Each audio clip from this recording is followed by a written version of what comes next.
புத்துணர்ச்சியுடனும் ஆரோக்கியத்துடனும் வாழ்வதற்கு உடற்பயிற்சி உதவுகின்றது. அந்த வகையில் உடற்பயிற்சியில் சிறந்தது யோகாசன கலை என்கிறார் ஆசனா ஆண்டியப்பன் அவர்கள்.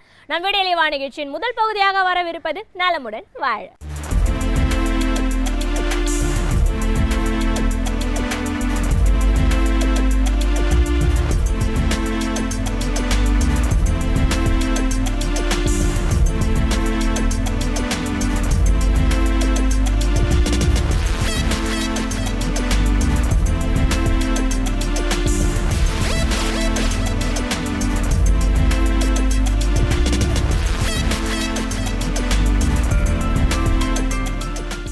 என் இனிய உலகத்தமிழ் மக்களே, தாய்மார்களே, பெரியோர்களே, சிறார்களே, என் அருமை சீடர்களே, யோக நண்பர்களே, யோக விரும்பிகளே, உங்கள் அனைவருக்கும் என் இனிய காலை வணக்கம். கலைஞர் தொலைக்காட்சி நிகழ்ச்சியில் நலமுடன் வாழ என்னும் பிரிவில் யோகாசனத்திற்கு அதிகாலை வேளையில் முதல் நிகழ்ச்சியாக முக்கியத்துவம் தரப்படுகிறது. மக்கள் எல்லோரும் ஆரோக்கியமாக வாழ வேண்டும், நலமுடன் வாழ வேண்டும், நோயின்றி வாழ வேண்டும், அவர்கள் நினைத்ததை நினைத்தபடி சாதிக்க வேண்டும், வாழ்க்கையில் வெற்றி பெற வேண்டும் என்ற ஒரு காரியத்திற்காகத்தான் இந்த யோகா கலை காலையிலே உங்களுக்கு கற்றுத்தரப்படுகிறது. நீங்கள் இப்பொழுது இந்த பத்ம மாரிசாரி ஆசனத்தை செய்ய வேண்டும். கையை இன்னும் கொஞ்சம் வச்சு விடு. ரைட். மாரி ஜாரி பூனை ஆசனம். தலை மேலே போகும்போது முதுகு கீழே வர வேண்டும். தலை மேலே கொண்டு போங்கள், முதுகு கீழே வரட்டும், முதுகில் கருவு வரணும், பள்ளம். தலை கீழே போகும்போது முதுகு மேலே வர வேண்டும், மலை போன்று. தலையை உள்ளே மடக்குங்கள், முதுகு நன்றாக மேலே ஸ்ட்ரெச் பண்ணுங்க, நல்ல கொண்டு போங்க மேலே முதுகை. முதுகெலும்பை நாம் இழக்கிவிட்டால் நமக்கு வயது தானாகவே குறைந்துவிடும். தலையை இப்பொழுது மேலே கொண்டு போங்கள்.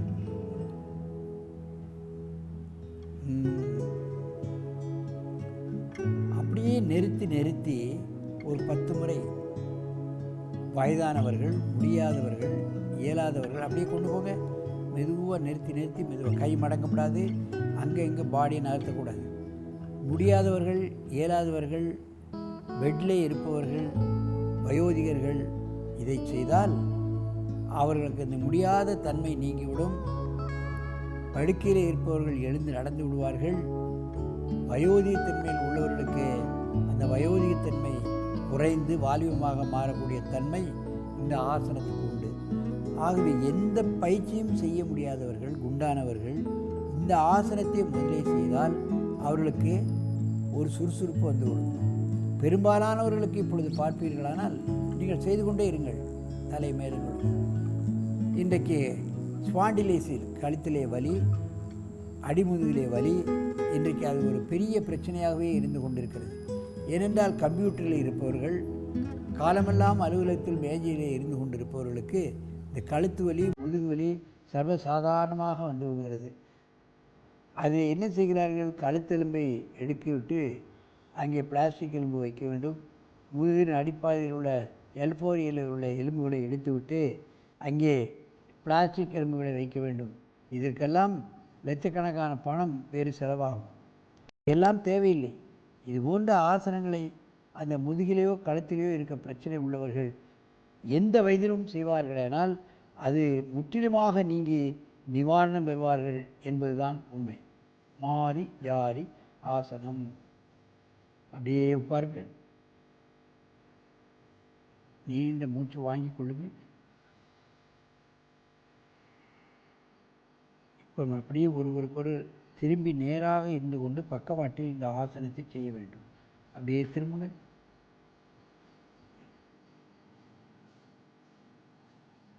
கொஞ்சம் பின்ன போய் பின்ன போங்க.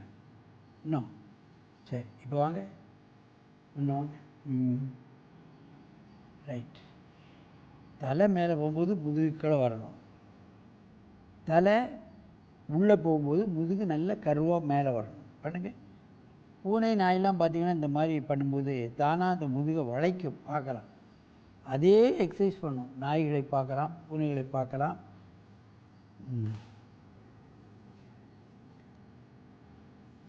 உடல் விரைப்புத்தன்மையாக இருப்பவர்கள், கழுத்து விரைப்புத்தன்மையாக இருப்பவர்கள், உடல் கனமுடையவர்கள், வியாதிஸ்தர்கள், படுக்கையில் இருப்பவர்கள், இயலாதவர்கள், முடியாதவர்கள் எல்லாம் இந்த ஆசனத்தை முளையிலே செய்துவிட்டால் உடல் உறுப்புகள் எல்லாம் குறைவாகி மற்ற ஆசனங்களை செய்வதற்கு உடல் தகுதி பெற்றுவிடும். உடல் சுறுசுறுப்படைந்து விடும். ஆரம்பத்தில் இது ஒரு ஆசனத்தை மட்டும் செய்தால் போதும். மற்ற ஒரு 15 நாள் செய்து முடித்தாலே மற்ற ஆசனங்களை செய்யக்கூடிய தகுதி உடல் பெற்றுவிடும்.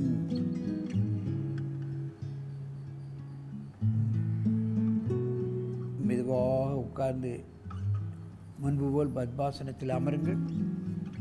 நேராக திரும்பி, என் அருமை பெரியோர்களே, தாய்மார்களே, இது ஒரு அற்புதமான ஆசனம். லகுவாசன ஆசனம், யாரும் செய்யக்கூடிய ஆசனம். படுக்கையில் இருப்பவர்கள், குண்டானவர்கள், இயலாதவர்கள், முடியாதவர்கள் செய்யக்கூடிய ஆசனம். தங்கள் உடலை புதுப்பித்துக் கொள்ளலாம், வாழ்க்கையை புதுப்பித்துக் கொள்ளலாம். இயலாமையை இயன்றளவு வேலை செய்யக்கூடிய அளவுக்கு உடலை மாற்றக்கூடிய தன்மை இந்த ஆசனத்துக்கு உண்டு என்பதை நீங்கள் தெரிந்து கொள்ள வேண்டும். ஆகவே இது போன்ற எளிமையான ஆசனங்களை வயோதிகர்கள் பழகி தங்கள் உடலையும் உள்ளத்தையும் ஆரோக்கியமாக வைத்துக்கொண்டு நெடுது இனிது வாழ வேண்டும் என்று கேட்டு உங்களிடமிருந்து விடைபெறுவது ஆசனம் ஆண்டியப்பன். வணக்கம்.